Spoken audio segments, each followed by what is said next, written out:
The Oval Office contradiction. Donald Trump stood in the Oval Office on December 8, 2025, announcing a $12 billion bailout for struggling American farmers. But here's where it gets absurd. Trump was literally holding a press conference to rescue farmers from financial pain caused by his own trade war, while in the same breath, threatening to make that pain catastrophically worse. This isn't about abstract trade policy. This isn't about negotiating tactics. This is about fertilizer.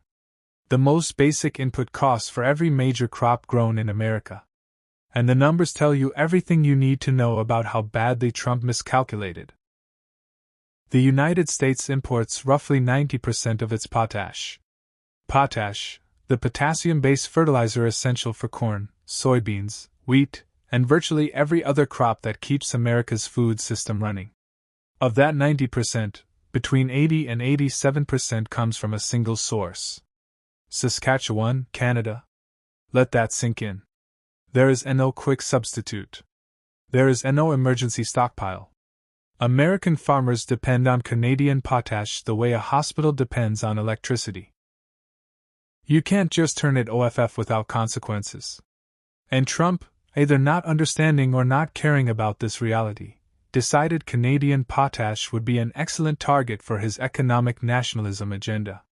In March 2025, Trump imposed a 25% tariff on Canadian potash as part of his broader trade war. American farmers and agricultural industry groups immediately started screaming. Why? Because fertilizer represents between 30 and 45% of a farmer's annual operating costs depending on the crop. A 25% tariff doesn't just nibble at margins. It can be the difference between breaking even and going bankrupt. After sustained pressure, the tariff was reduced to 10% in early March. But even at 10%, the damage was done.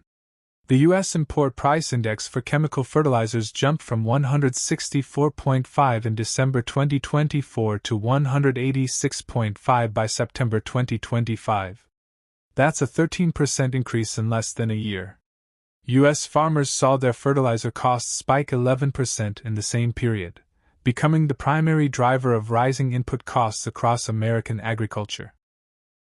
And this happened entirely because Trump decided to weaponize a product the United States cannot produce domestically in sufficient quantities, and will not be able to for at least a decade. Geological reality Trump cannot change. To understand why Trump's potash tariffs were doomed from the start, you need to understand the geology. Potash isn't something you manufacture in a factory. It isn't something you grow in a greenhouse. It's a mined mineral that exists in naturally occurring underground deposits formed over millions of years. And Canada won the geological lottery. Saskatchewan sits on top of 1.1 billion tons of potash reserves. That's 5 times larger than anything the United States has. In 2024, Canada's potash production was 36 times larger than U.S. production by volume. 36 times. That's not a competitive disadvantage. That's a structural reality that no amount of tariffs or nationalist rhetoric can overcome. The United States produces roughly 400,000 metric tons of potash annually. That sounds significant until you realize American farmers need millions of tons every single year just to maintain current crop yields. The math doesn't work. Even if the United States wanted to become self-sufficient in potash production, developing new mines takes between 10 and 15 years from initial planning to full operation. And those projects require billions in capital investment with no guarantee of profitability once they're operational. Especially if global potash prices drop or Canadian producers undercut American mines by leveraging economies of scale. The Trump administration knows this, which is why they've been throwing money at domestic potash development. Under Biden, the U.S. Department of Energy provided a loan guarantee of up to $1.26 billion to Michigan Potash and Salt Company for a proposed solution mine. The state of Michigan kicked in hundreds of millions more in assistance. The project is estimated to cost around $1.3 billion total, meaning the majority of funding is government-backed. And even with that massive subsidy, the mine won't produce its first ton of potash until years from now. The planned output? 800,000 tons annually. That's still less than half of what the U.S. currently imports from Canada every year. Another project, Sage Potash in Utah, received a $14 million USDA grant to study feasibility for a 300,000 ton per year operation. Again, years away from production. And again, nowhere near sufficient to replace Canadian imports. Meanwhile, Canada isn't standing still. BHP's massive Jansen mine in Saskatchewan is scheduled to begin production in mid-2027, adding 4 million tons per year to global capacity in its first phase, with a potential second phase adding another 4 million tons sometime in the 2030s. By the time American mines come online, Canada will have expanded production so dramatically that competing on price will be nearly impossible without permanent government subsidies to U.S. producers. Spring planting season devastation and the farmer squeeze. When Trump imposed the initial 25% potash tariff in March 2025, the timing couldn't have been worse. American farmers were preparing for spring planting season, the critical window when they lock in fertilizer purchases for the entire growing year. Suddenly, the potash they had budgeted for was 25% more expensive. For a large-scale corn or soybean operation, fertilizer costs can run into hundreds of thousands of dollars annually.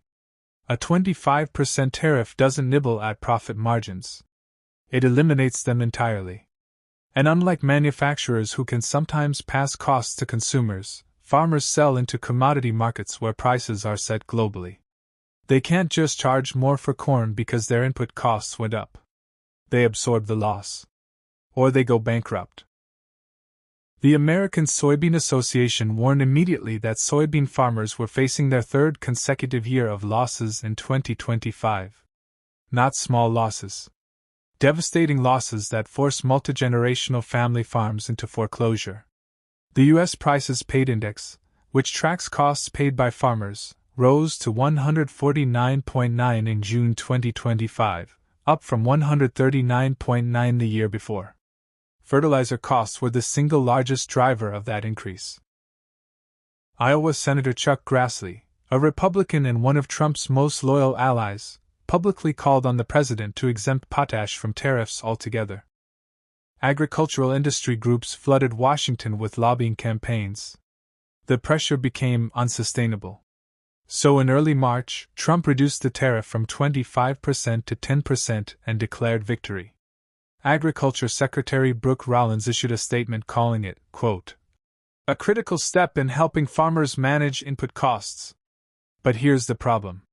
Even at 10%, fertilizer prices had already spiked. Veronica Nye, a senior economist at the Fertilizer Institute, told the Toronto Globe and Mail that the reduced 10% tariff is welcome but will still lead to higher fall potash prices. The damage was done. Markets don't forget.